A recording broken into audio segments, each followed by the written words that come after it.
Hebreus 7, a partir do verso de número 23.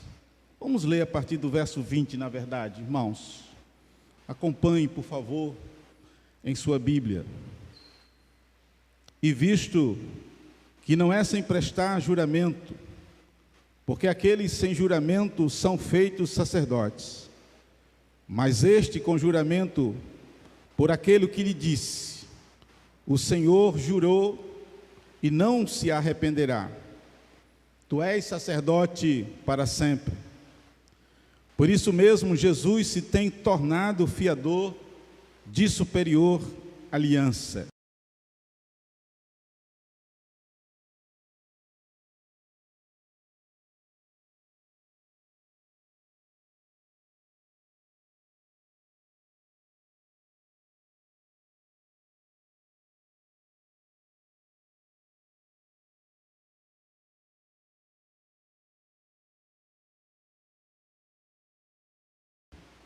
Porque continua para sempre, tem o seu sacerdócio imutável. Por isso, também pode salvar totalmente os que por ele se chegam a Deus, vivendo sempre para interceder por eles. Com efeito, nos convinha um sumo sacerdote, como este, santo, inculpável, sem mácula, separado dos pecadores e feito mais alto do que os céus, que não tem necessidade, como os sumos sacerdotes, de oferecer todos os dias sacrifícios, primeiro por seus próprios pecados, depois pelos do povo, porque fez isto uma vez por todas, quando a si mesmo se ofereceu. Porque a lei constitui sumos sacerdotes a homens sujeitos à fraqueza, mas a palavra do juramento, que foi posterior à lei, constituiu o Filho perfeito, ou constitui o Filho perfeito para sempre. Vamos orar, meus irmãos e minhas irmãs, e se porventura você puder deixar a sua Bíblia aberta, deixe-a aberta, por gentileza. O título da nossa exposição de hoje é Jesus, o nosso sumo sacerdote perfeito. Jesus, o nosso sumo sacerdote perfeito. Senhor, te damos graça por esse dia. Te damos graça, meu Deus amado e querido, pelo culto que tivemos hoje pela manhã, devocional abençoado. Classes da EBD lindas e abençoadas. Que bom, Senhor, saber que o povo tem interesse de aprender a palavra, de crescer no conhecimento. Obrigado, Senhor. Nós rogamos para que esse desejo seja inerente a todos os membros e congregados dessa igreja. Que todos que aqui congregam, frequentam, tenham desejo profundo de aprender as Escrituras. Te louvamos também por essa noite. A gente está aqui cultuando ao Deus vivo, ao único Senhor, o nosso Salvador Jesus Cristo, aquele que deu a vida por nós. Te louvamos por tudo que já aconteceu aqui, Senhor, nesta noite. Louvores, orações, ações de graça, ofertório. Muito obrigado. Agora, meu Deus, nos ajude na exposição da palavra. Como nós temos orado, que o Senhor nos ajude a sermos fiéis ao texto, a não estarmos implementando, Senhor, ou trazendo realidades e ensinamentos que o texto não propicia, que o texto não fala. Livra-nos de interpretações errôneas, ajuda-nos e guia-nos pelo Teu Espírito, ó Deus, aos ensinos espirituais, aos ensinos da palavra. Abençoe, Senhor, cada pessoa que chegou aqui, desde a mais nova até a mais idosa. aqueles que nos assistem pelo canal do YouTube, que todos, ó Deus, possam, todos nós, na verdade, possamos ser alimentados pela palavra do Senhor. Nesta noite, como nós temos tentado fazer em noites anteriores, nós queremos falar da singularidade de Jesus. Nós queremos falar da supremacia de Jesus. Então nos ajude, Senhor, para que haja pleno e total entendimento e compreensão a todos que estão aqui e àqueles que estão em seus lares. É o que nós pedimos e oramos no nome de Jesus. Amém. O reverendo Hernandes Dias Lopes, eu sei que alguns irmãos aqui são ouvintes assíduos da sua pregação. Eu considero um dos maiores expositores aqui em nossa nação, e Deus tem usado esse irmão precioso para uma mensagem fiel ao texto, para uma mensagem bíblica, e nós louvamos a Deus por isso. O reverendo Hernandes Dias tem uma literatura vastíssima para aqueles que gostam de ler. E comentando o livro de Hebreus, ele diz algo muito interessante, falando sobre a literatura desse livro. Ele diz o seguinte: esse livro, como nenhum outro livro do Novo Testamento, fala sobre a singularidade da pessoa e obra de Cristo Jesus. Jesus é melhor do que os anjos. Jesus é melhor que Moisés. Jesus é melhor que Josué. Jesus é melhor que Arão. Ele continua dizendo: ele é o melhor sacerdote, que ofereceu o melhor sacrifício e firmou com seu sangue a melhor aliança. Jesus é o sumo sacerdote que, depois de morrer por nós, ressuscitou, foi exaltado às alturas e está à destra de Deus, intercedendo por nós. Esse é o Cristo da palavra, de modo resumido por esse querido expositor na introdução do seu livro sobre Hebreus. Esse é o Cristo revelado pelos profetas. Este é o Cristo revelado nos evangelhos. Este é o Cristo revelado nas cartas paulinas e nas cartas pastorais. A partir dessa singularidade de Jesus, meus irmãos e minhas irmãs, e lendo o livro de Hebreus, notadamente lendo essa seção do capítulo 7, eu comecei a pensar por que Jesus então seria ou é o nosso sumo sacerdote perfeito. Por que é que o ministério, por assim dizer, o ofício sacerdotal do nosso Senhor e do nosso Salvador Jesus Cristo é superior ao ofício dos outros sacerdotes do Antigo Testamento?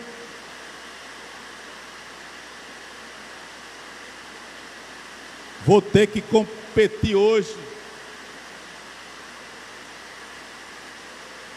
com a voz das muitas águas.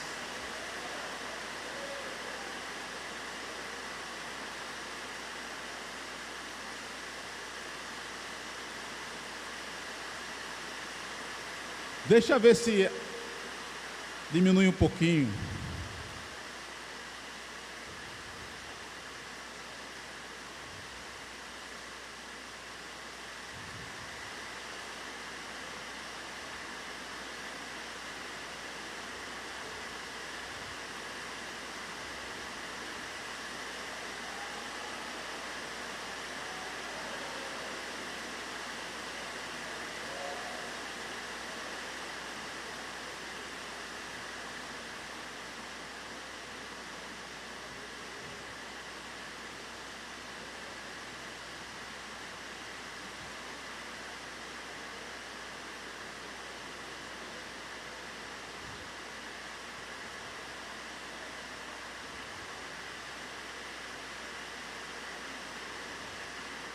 Talvez não diminua, né, irmãos?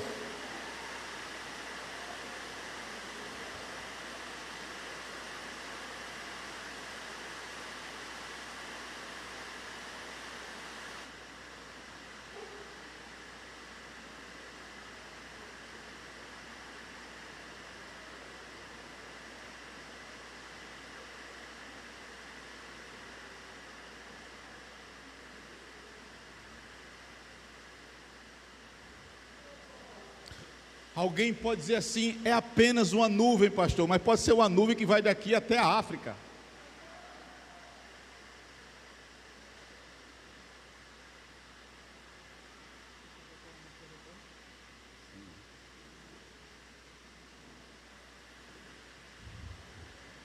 Porque Jesus é o nosso sumo sacerdote perfeito. E é interessante, nós não lemos o contexto desse texto, mas nós percebemos aqui, algumas vezes, as pontuações do autor de Hebreus, fazendo algumas comparações com os sumos sacerdotes, ou com os sacerdotes da antiga aliança, do Antigo Testamento. Quem está lendo o livro de Hebreus nessa nova temporada de leitura, sabe que quando o Senhor traz a lei, o decálogo para o povo de Israel, depois da saída do Egito, Ele institui aquilo que nós chamamos de sacerdócio levítico. A partir da linhagem de Arão, todos os seus filhos e filhos dos seus filhos iriam exercer o sacerdócio para a nação de Israel. E agora veio Jesus Cristo, a nova aliança, o novo pacto, um novo testamento, firmado com o sangue do Cordeiro. E o autor de Hebreus está exatamente, entre outras coisas, tratando sobre essa singularidade, essa, digamos assim, relevância do ministério e do ofício do Senhor Jesus. Eu comecei a pensar, amados, que nós precisamos compreender algumas verdades mais basilares, mais básicas da Escritura Sagrada. Pastor Marcelo, pregando hoje sobre Efésios capítulo 2, de 1 a 10, ele disse algo que às vezes, vez por outra, eu tenho dito aos irmãos, que muitas vezes nós celebramos algumas coisas no contexto da espiritualidade cristã, da tradição cristã. Nós fazemos algumas coisas dentro da nossa tradição, mas muitas vezes nós somos desprovidos de um conhecimento doutrinário, de um conhecimento teológico, daquilo que de fato nós estamos fazendo, ou às vezes nós não sabemos explicar e conceituar em detalhes, por exemplo, a obra que Jesus Cristo realizou na cruz do Calvário por mim e por você. E eu dizia à minha esposa hoje, depois que eu ouvi uma pregação de um determinado pastor, eu disse, eu vou escutar a pregação desse pastor. E a vontade que eu tive, quando eu vi a exposição daquele pastor, foi chorar. Mas não chorar porque a palavra que foi pregada entrou no meu coração como espada. Chorar pelas coisas descabidas, descontextualizadas, por um evangelho extremamente irregular, anômalo, doentio, que aquele pregador estava trazendo para a sua igreja, nas redes sociais, e que as pessoas muitas vezes estão se alimentando. E eu dizia, Denise, a gente precisa orar, chorar, pedir a Deus graça, para que a gente não se prostitua, para que a gente não ceda a essas tentações pós-modernas, dessas igrejinhas da moda, com seus pregadores que são convidados e são youtubers influencers, que pregam o evangelho, que eu fico pensando, que se Paulo vivesse nessa geração, o que é que ele iria dizer a respeito desses pregadores? E eu digo isso, irmãos, com temor e tremor no coração, porque domingo após domingo eu subo nesse púlpito para trazer a palavra de Deus. E às vezes Alguns podem olhar para nós e dizer: se arrogância, se orgulho. Eu digo isso com temor e tremor, irmãos, mas eu digo isso como alerta para vocês. Cuidado com o que vocês ouvem. Nem todo pregador que abre a Bíblia e fala de um texto bíblico, e esse nem abriu a Bíblia, eu falei: meu Deus do céu, é fiel ao texto, expõe um evangelho anômalo, doentio, genérico, light, que o povo quer ouvir, criando uma geração de pessoas doentias, anômalas, frágeis, sem profundidade, sem raiz. Isso é terrível, amados. Nós precisamos mergulhar na palavra, comer essa palavra, viver essa palavra.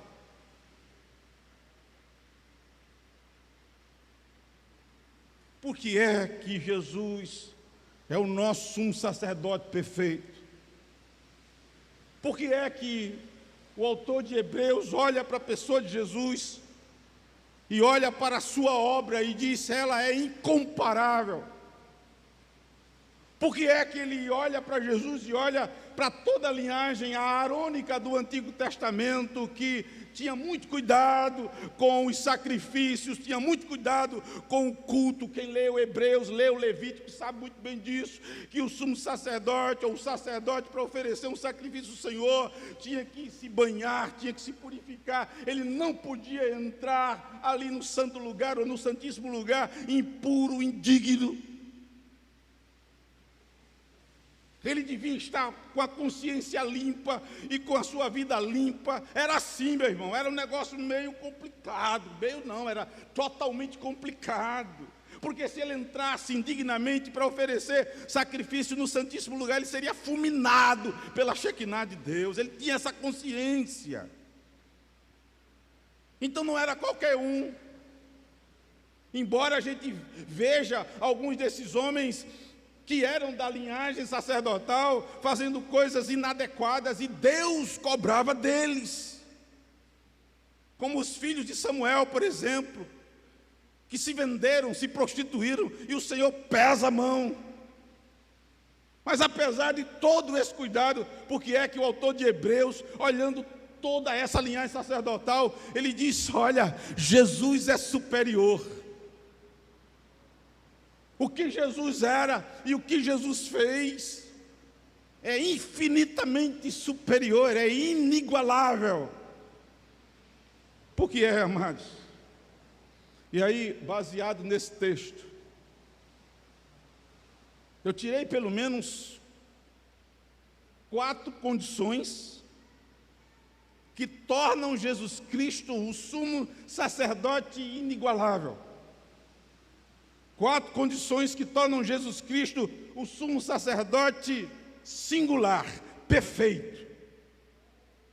Eu espero que a gente aprenda nessa noite algumas coisas a respeito dessa performance do nosso Senhor e Salvador Jesus Cristo como sumo sacerdote perfeito. Em primeiro lugar, Jesus é o sumo sacerdote perfeito, porque Jesus Cristo venceu a morte. Jesus Cristo é o sumo sacerdote perfeito nas Assur, porque Ele ressuscitou dentre os mortos. E que bênção que a turma do louvor fez aquela conexão com o último hino que cantaram, com Ele vive, Ele vive. E eu estava ali me preparando para subir, e com a mão levantada, exaltando a Deus e dizendo: Jesus está vivo. Aleluia! Por isso que Jesus, quando comparado aos sumos sacerdotes, aos sacerdotes da antiga aliança, Ele é singular, Ele é inigualável, Ele é perfeito. Veja que no verso 23, queridos e queridas, e no verso 24, o autor de Hebreus, ele diz: ora, aqueles que são feitos sacerdotes em maior número, porque são impedidos pela morte de continuar, Aqui ele está se referindo, obviamente, aos sacerdotes da antiga aliança, aos sacerdotes e sumos sacerdotes do Antigo Testamento. Ele está dizendo que eles eram frágeis, ele está dizendo que eles eram carnais. Eles estavam dizendo carnais no sentido de que era carne. Ele está dizendo que eles iriam morrer. Ele está dizendo que eles são impedidos pela morte de continuar. Um sumo sacerdote da linhagem arônica, ele era investido quando o seu antecessor falecia, e ele sabia que mais cedo ou mais tarde ele também iria morrer. Eles eram impedidos de continuar. Eles eram pessoas comuns, pessoas mortais, mesmo ocupando um ofício relevante na cultura e na tradição religiosa dos judeus. Ele sabia que eles iriam morrer. Agora veja o que o autor de Hebreus diz. Ele diz: este quem? Jesus Cristo. Nós não lemos o contexto, mas ele está falando de Jesus em todo o tempo, desde Melquisedeque, que ele começa a fazer comparações com Melquisedeque. Agora ele está dizendo este, Jesus, no entanto, porque continua para sempre, tem o seu sacerdócio imutável. O autor de Hebreus está dizendo: os outros morreram, os outros pereceram, mas este, Jesus Cristo, o Filho do Deus vivo, o Verbo que se fez carne, ele morreu, mas ao terceiro dia ele ressuscitou, e ele vive para sempre. Por isso ele é o sumo sacerdote perfeito. Aleluia. E é interessante, amados e amadas, é que ele diz no verso 24: no entanto, porque continua para sempre, tem o seu sacerdócio imutável. Não muda. Agora deixe-me dizer uma coisa que é preciso que nós entendamos, nós que estamos aqui nessa noite. A ressurreição do nosso Senhor e do nosso Salvador Jesus Cristo é o grande advento da fé cristã. Quem estuda a fé cristã com profundidade, teólogos e historiadores, eles dizem que a fé cristã tem duas grandes marcas. A fé cristã, ela não pode ser compreendida sem essas duas grandes marcas, e eu ratifico esse pensamento. Eles dizem: a primeira grande marca da fé cristã é a cruz. Você não pode tirar a cruz da fé cristã. Se nós retirarmos a cruz da fé cristã, ela perde o seu valor. Por isso que me preocupa esse tipo de pregação pós-moderno, que massageia o ego do ser humano, que não exige do ser humano perdas e demandas.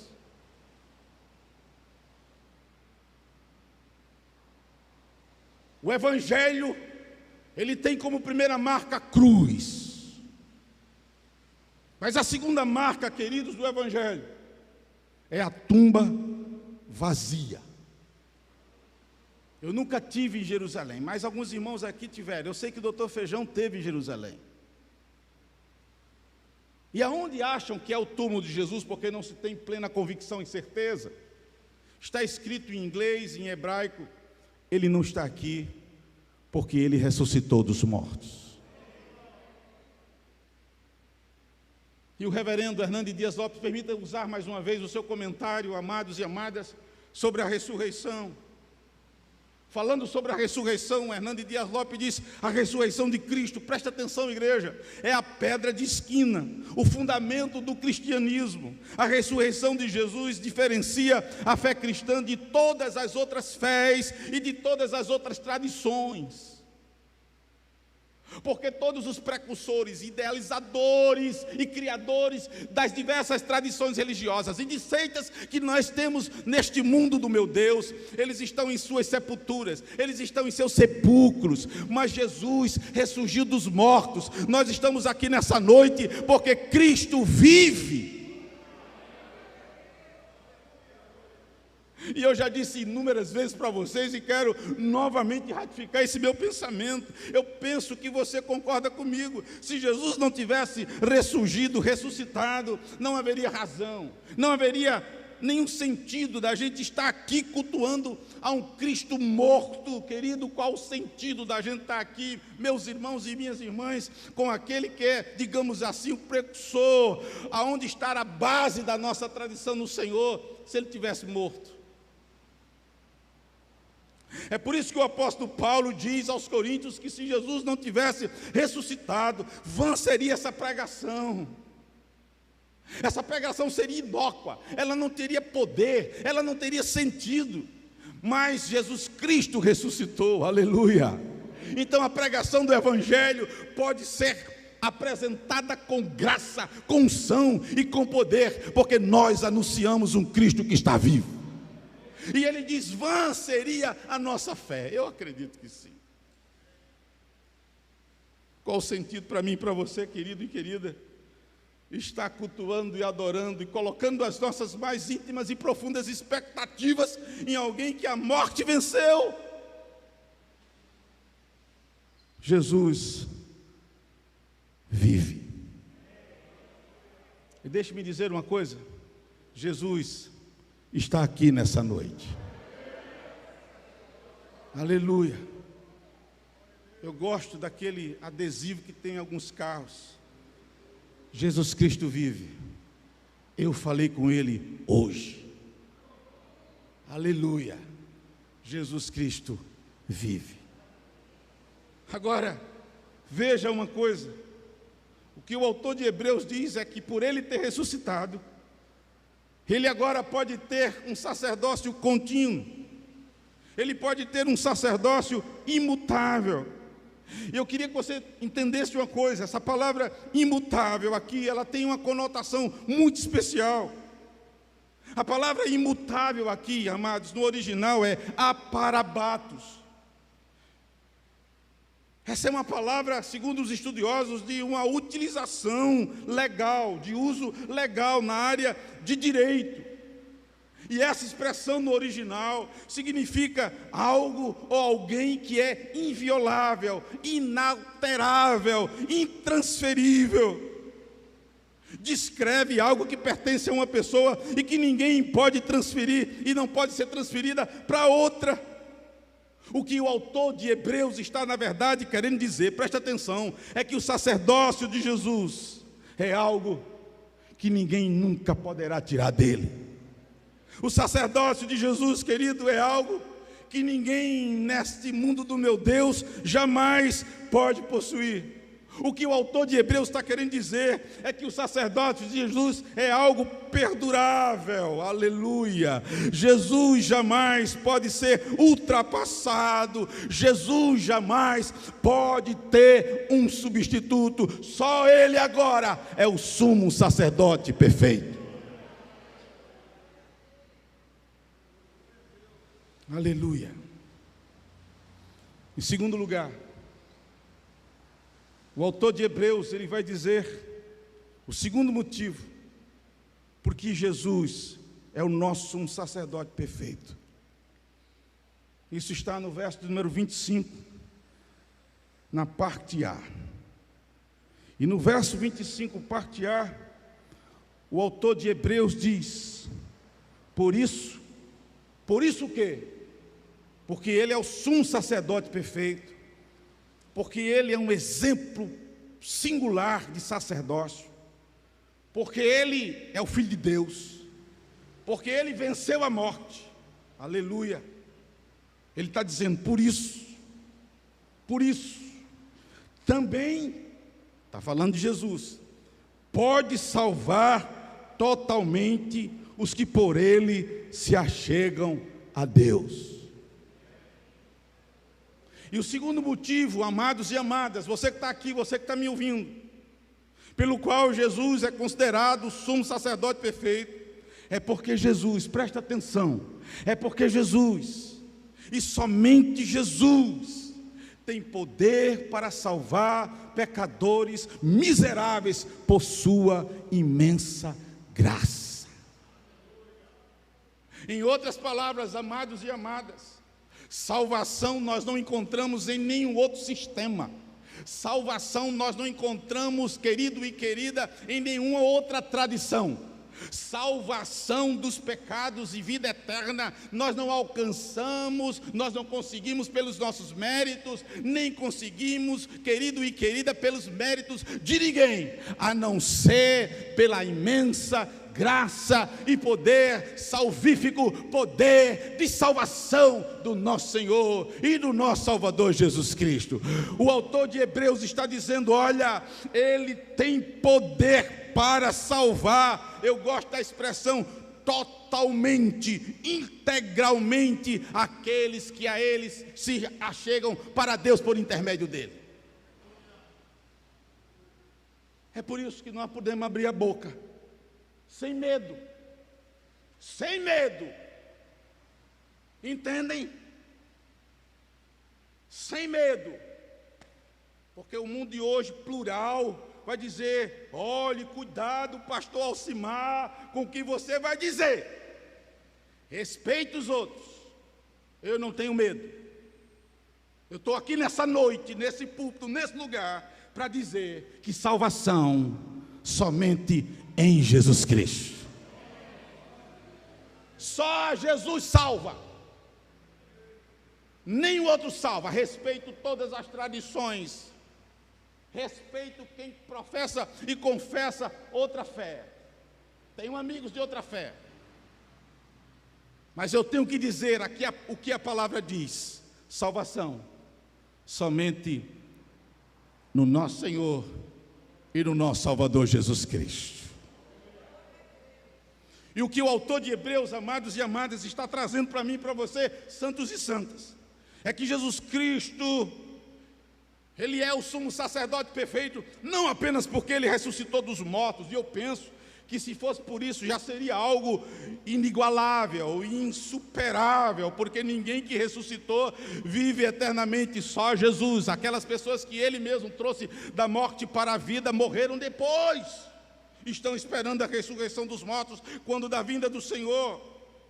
Mas o que o autor de Hebreus está dizendo, que além dele ressuscitado dos mortos, esse Cristo poderoso, somente Ele, queridos e queridas, tem poder para salvar os pecadores. Aleluia! Somente Jesus tem poder para salvar.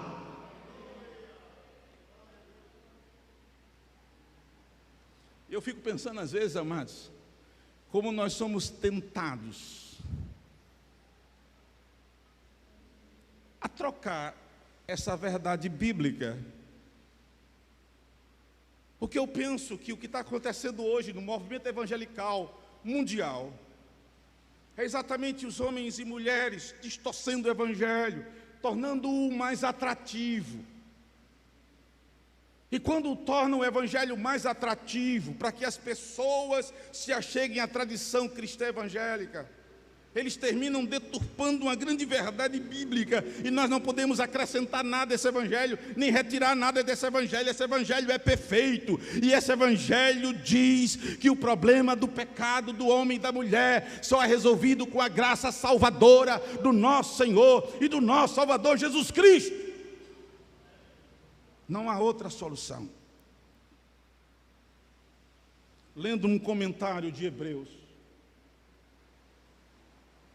de um estudioso chamado Richard Phillips, analisando esse contexto bíblico, esse comentarista, ele diz que a humanidade tem uma grande questão. A grande questão que a humanidade tem é: o que é que nós fazemos com o pecado? Esse é um problema que a humanidade tem. Alguns já se deram conta, outros ainda não. Mas esse é um problema.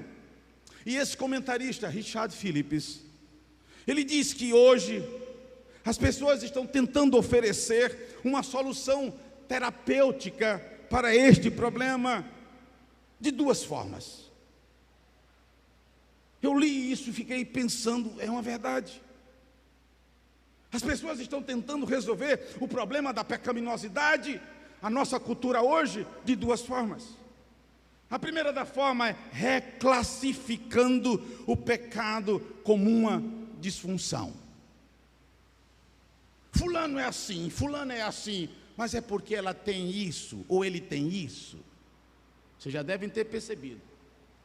E por causa disso, as pessoas estão querendo desconstruir a ideia de uma base da tradição evangélica cristã, que é aquilo que nós chamamos de pecado original ou depravação herdada, que todos os homens e mulheres nascem já depravados, já nascem em pecado, destituídos da graça e da glória de Deus e da presença do Senhor, alienados, separados, distanciados, usa o nome que você quiser. Mas aí a gente começa a dar um jeitinho, reclassificando, e a gente começa a reclassificar pecado, coisas que na geração anterior nós diríamos, isso é pecado, hoje não, é uma disfunção. E a segunda maneira das pessoas estarem hoje trazendo esse ressignificado para o pecado é culparmos as forças externas por nossos comportamentos inaceitáveis. Eu agi assim porque foi uma influência do contexto e do meio que eu estou vivendo. Irmãos, talvez você vá ouvir algo aqui que você não vai gostar. Não estou preocupado com isso. A minha preocupação aqui sempre é expor as verdades de Deus. E eu quero dizer a você que está aqui nessa noite e que me escuta, tratar o pecado terapeuticamente ou tratar o pecado sociologicamente não irá resolver o problema da humanidade. Isso é um equívoco. Um mês atrás eu preguei aqui no devocional, alguns irmãos estavam presentes, sobre aquela expressão de João Batista, quando vê Jesus Cristo, eis o Cordeiro de Deus que tira o pecado do mundo. E aos irmãos que estavam presentes, eu perguntei qual é o grande problema da humanidade. Eu creio que alguns irmãos lembram que eu fiz essa pergunta para eles. E eu os instei, dizendo, o grande problema da humanidade é a pandemia. O grande problema da humanidade são as guerras, como nós estamos vendo hoje. O grande problema da humanidade, porventura, é a pobreza que permeia ainda este mundo, apesar do aparente desenvolvimento das economias. O grande problema da humanidade é a intolerância, o ódio. O grande problema da humanidade, queridos e queridas, seria a política. E eu não tenho dúvida, amados e amadas, que todas essas coisas, elas existem. Todas essas coisas que eu citei aqui, elas existem exatamente devido à miséria pecaminosa da humanidade. Todas essas coisas existem porque o coração do homem e da mulher sem Deus é um coração mau, indigno, já nasce corrompido. Essa semana eu penso que eu passei por algum episódio de que alguém viu o seu filho, eu não lembro direito, viu o seu filho fazendo algo assim, meio mal, e olhou para mim e disse, como é que é, pastor? Já desde pequenininho, já está fazendo mal. Não é verdade? Eu já contei uma vez aqui para vocês, que eu quando fiz o curso de psicopedagogia, eu fui estagiar numa creche aqui, de pimpolinhos assim, pequenininhos assim, e as educadoras, uma vez a gente fazendo um plano de aula lá e tal, elas disseram, olha professor, aqui teve um caso inusitado, uma menininha começou a apresentar dificuldades de aprendizagem, uma menininha de 4, 5 anos, e elas não sabiam porquê, e depois descobriram que essa menininha, ela ia sozinha, um erro, né? Deixar a menininha ir sozinha para um sanitário, e 3 menininhos mal, 3 menininhos de 5 anos, mal, os menininhos mal iam atrás da menininha, e quando ela chegava no banheiro sozinha, eles ficavam dizendo coisa para a menininha, menino mal. Esse menininho aprendeu com quem? Às vezes é óbvio que ele está absorvendo coisas dentro da sua casa, mas permita-me dizer que todos já nascem com um coração mau. Mau. O grande problema da humanidade, amados e amadas, é o pecado. Mas a cura para esse estado de desgraça e miséria, o estado pecaminoso, mais uma vez eu ratifico, eu já falei, não se resolve terapeuticamente, ou não se resolve sociologicamente ou psicologicamente, embora eu respeite todas as ciências. Pecaminosidade se resolve somente com a graça do nosso Senhor e do nosso Salvador Jesus Cristo, aquele que levou todos os pecados, todas as mazelas, todas as desgraças. Eu quero terminar esse ponto dizendo que pecado se trata com graça, arrependimento e perdão. E graça, arrependimento e perdão nós somente encontramos no nosso Senhor e no nosso Salvador Jesus Cristo. Aleluia. Só nele. E o autor de Hebreus está exatamente dizendo, amados e amadas, que a lei e o sacerdócio do Antigo Testamento não puderam realizar a cura plena, integral e total do homem, mas Jesus Cristo pode. O autor diz que ele faz isso totalmente, diz que faz isso integralmente, aleluia. Jesus nos trouxe redenção plena, Jesus nos trouxe redenção total, Jesus conquistou-nos uma salvação perfeita, eternamente válida, e essa salvação tem validade plena, vigora para todas as pessoas e é oferecida a cada ser humano, sendo porém eficaz, obviamente, somente para aqueles que são alcançados pela graça, e que recebem no seu coração a Jesus como Senhor e Salvador. Jesus é o sumo sacerdote perfeito, porque só Ele, somente Ele, pode salvar. Aleluia, só Ele, somente Ele. Meus irmãos, deixem-me correr. Em terceiro e penúltimo lugar, Jesus é o sumo sacerdote perfeito, porque só Ele, somente Ele, olha só, queridos, tem poder para interceder por nós, que fomos resgatados por sua imensa graça. Veja o verso 25, eu resolvi separar do ponto anterior, por questões didáticas e pedagógicas, para uma melhor compreensão nossa. Veja aqui no verso 25, eu vou ler o verso 25 todo, ele diz, por isso, ou seja, porque Ele é perfeito, também pode salvar totalmente, algumas versões dizem integralmente, os que por Ele se chegam a Deus.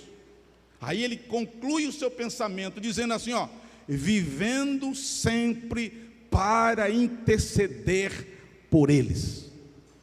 Vivendo sempre para interceder por eles.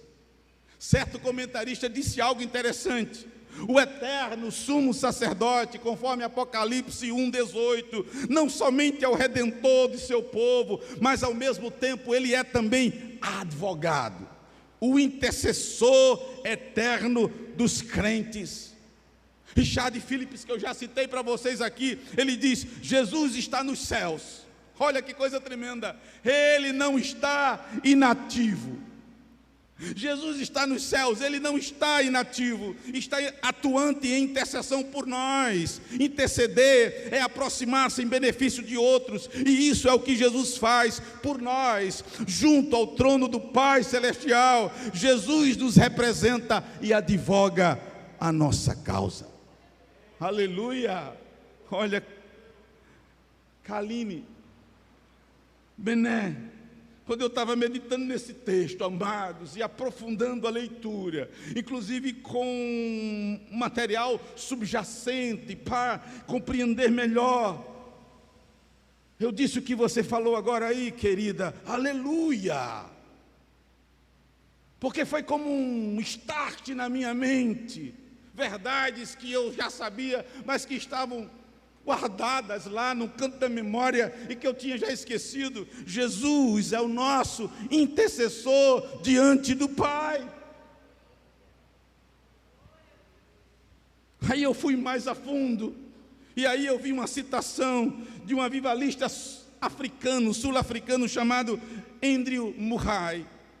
E ele diz o seguinte sobre Jesus como intercessor, guarde isso: sem cessar, sem cessar. Eu disse que ele não está inativo. Sem cessar, flui dele ao Pai a oração de seu amor por todos, e cada necessidade daqueles que lhe pertencem. Você pertence a Jesus? Você pertence a Jesus? Se você pertence a Jesus, levante a sua mão e diga: eu pertenço a Jesus. Aleluia, eu pertenço a Jesus. E ele está dizendo: sua pessoa e presença são essa oração tão íntima e inseparavelmente está ele identificado com aqueles que ele chama de irmãos, amados e amadas. E eu comecei a pensar assim: olha, as minhas causas, as minhas demandas, a minha pessoa, estar agora com o meu Senhor e Salvador, Jesus Cristo, lá nos céus, que não está inativo, e Ele agora está diante de Deus Pai, conforme a palavra me diz agora: eu sou filho dEle, eu sou salvo pela graça desse Jesus maravilhoso, e agora Ele está intercedendo por mim na presença do Pai. Aleluia. Sabe, eu comecei a pensar, irmãos, diante disso, eu comecei a pensar o seguinte: eu não sou meramente um número nessa igreja local, eu não sou mais um número nessa denominação, não, eu sou alguém que é visto, que é percebido pelo Senhor Jesus Cristo, e eu sou alvo da sua intercessão. Aleluia. Isso é o que o texto nos fala. Ele oferece intercessão contínua para aqueles que foram alcançados pela graça. Meus irmãos e minhas irmãs, eu quero concluir a nossa exposição nessa noite dizendo o quarto e último ponto. O quarto e último ponto que o autor de Hebreus coloca nessa ideia que eu tive aqui expositiva é que Jesus é o sumo sacerdote perfeito. Por quê? Ele é plenamente e perfeitamente santo, e ele é detentor de todo poder e autoridade. Aleluia. É isso que o autor de Hebreus está dizendo. Esse Cristo maravilhoso, poderoso, ele é perfeito porque venceu a morte. Ele é perfeito porque tem poder para salvar. Ele é perfeito porque Ele intercede por nós, que fomos resgatados pela sua graça. Mas Ele também é perfeito porque nele não houve pecado, não houve dolo, imperfeição. Perfeitamente santo e detentor de todo poder. Eu queria que você lesse comigo, se você está com a escritura aberta, o verso de número 26, que ratifica isso que eu vos estou dizendo nesse momento. Eu não sei qual é a sua versão, mas se você puder ler pausadamente, leia comigo. Hebreus 7, 26. Vamos lá, querido e querida, vamos lá? Com efeito, nos convinha um sumo sacerdote como este. Como é que ele é agora? Vamos lá. Santo, inculpável, sem mácula, separado dos pecadores e feito mais alto que os céus. Oh glória! Aleluia! Louvado seja o nome do nosso Senhor e Salvador Jesus Cristo. Para sempre seja louvado e exaltado. E eu comecei a pensar, santos e santas, com os meus botões, quando refletia nesse texto belíssimo. Eu queria que você pensasse comigo nesse momento. O que é que permitiu a Jesus realizar uma obra tão completa como a que ele fez na cruz do Calvário, quando trouxe a provisão de redenção, de salvação para toda a humanidade? Porque é que esta obra do nosso Senhor e do nosso Salvador Jesus Cristo é considerada uma obra completa, plena. Porque é que Jesus Cristo, querido e querida, se diferencia de todos os outros nomes das religiões ou esquemas religiosos que existem por esse mundo afora. Eu começo a pensar que a resposta está exatamente entre os versos 26 e o verso 28. Eu queria que você lesse o verso 27 e 28 comigo agora. Vamos lá, queridos, vamos lá, que estamos chegando no final. Verso 27 e 28, vamos lá. Que não tem necessidade, como os sumos sacerdotes, de oferecer todos os dias sacrifício. Sacerdote do Antigo Testamento, mesmo se purificando, mesmo se lavando, todo dia ele tinha que oferecer sacrifício. Vamos lá continuar. Primeiro, por seus próprios pecados. Olha, tudo pecador. Claro, homens comuns, normais, como eu e você.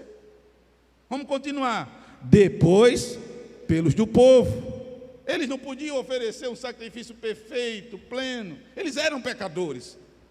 Agora vamos continuar. Porque fez isto, quem fez? Jesus, uma vez por todas, quando a si mesmo se ofereceu. Verso 28. Porque a lei constitui sumo sacerdote a homens sujeitos ao quê? Fraqueza. Mas a palavra do juramento, que foi posterior à lei, constituiu o Filho perfeito para sempre. Aleluia! Santo, inculpável, sem mácula, separado dos pecadores e feito mais alto do que os céus. Essa expressão, feito mais alto que os céus, os estudiosos são unânimes em dizer, o autor de Hebreus está falando exatamente da glorificação, da exaltação do nosso Senhor, que depois que ressuscitou e que passou 40 dias ainda aparecendo para os seus, depois ele é assunto, levantado aos céus e se assenta à destra de Deus Pai Todo-Poderoso, aonde reina, governa e é Senhor sobre tudo e sobre todos. Irmãos, sinceramente eu não sei o que essas verdades provocam no seu coração. Não sei. Eu espero que o Espírito Santo, com a ação que ele tem, ele consiga realizar em você, ele faça em você o mesmo que ele faz comigo, quando eu estou me deliciando com a palavra e esboçando o sermão para vos trazer. E quando eu terminei o esboço, eu disse: Deus, falando com ele solitariamente no meu escritório, perguntei: Deus, qual é a aplicação disso? E eu dizia para minha esposa hoje, minha companheira guerreira, de conversa, de abrir coração, de falar das minhas dúvidas, dos meus questionamentos, das minhas angústias. Eu disse: Deninha, me preocupa tanto as igrejas hoje exigirem dos seus pastores e pregadores mensagens pragmáticas, utilitaristas, que no final você vai perguntar: em que isso é útil para mim? em que isso é importante para mim, em que essas verdades são importantes para você. Você vai sair daqui hoje, você que nos ouve pelo canal, pensando nesse texto, em que sentido? Qual o sentido de termos a Jesus como sumo sacerdote perfeito? Eu pensei numa aplicação só, que eu queria compartilhar. E a aplicação que o Senhor trouxe ao meu coração é que nós temos um Salvador e Senhor que venceu a morte, que não cometeu nenhum pecado, que é todo-poderoso, que nos alcançou com a salvação plena e integral, e que hoje, agora, nesse momento, Ele intercede por mim e por você, diante de Deus Pai. Eu quero sair daqui hoje com o coração inundado dessa verdade. Eu tenho a salvação conquistada por Jesus Cristo na cruz do Calvário. Ele viveu santamente, inculpavelmente, sem erro, separado dos pecadores. Ele deu a sua vida por mim num sacrifício pleno e perfeito. E a sua graça me alcançou, e eu sou profundamente grato por toda a minha vida por isso. Isso é o bem maior que nós temos, maior do que a melhor casa que eu posso ter, melhor do que o maior carro que eu possa ter, ou o maior salário que eu possa ter, ou a melhor formação acadêmica que eu possa ter, os melhores amigos que eu possa ter, ou os sonhos que eu possa ter. Ele é melhor, porque Ele me trouxe vida espiritual. Eu compartilhava com ela, a Dene, ouvindo esses pregadores que eu vi hoje. Esses caras estão oferecendo ao povo prosperidade, riqueza. Eu vi um pregador dizendo isso: você vai ser rico. Se você não quiser ser rico, eu vou ser rico. E quando você vier pedir dinheiro emprestado a mim, eu vou fazer uma cara assim: meu Deus do céu.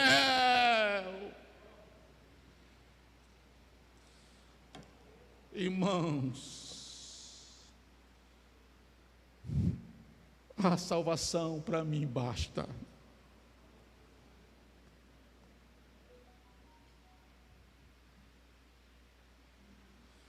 A salvação basta. Basta. Basta.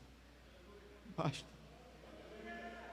Além da salvação, Ele diz: além da salvação, eu vou lhe dar a vida eterna. Eu disse: obrigado, Senhor, porque eu tenho vida hoje e tenho garantia por toda a eternidade.